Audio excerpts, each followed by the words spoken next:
She wants to know the condition laid by Islam for divorce, and she said it seems that the man has got the right to have a divorce. I mean, شو قلتي بالضبط بالنسبة للرجل؟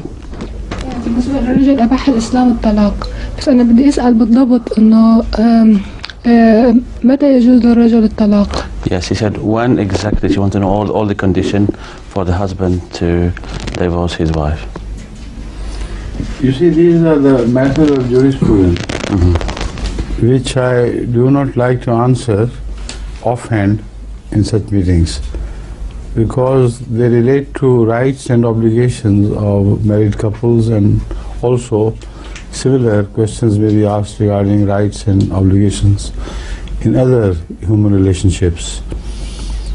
So because the matter is highly important, if I give my opinion now here, without refreshing my memory on all these various aspects, I may be quoted by some parties, and it will create problems.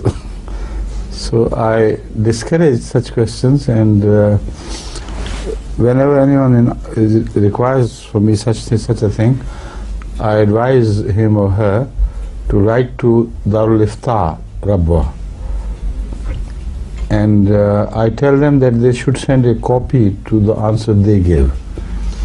So if I disagree with them, then I should write to them that they should correct this fatwa to that extent. But that I do after full investigation, not offhand.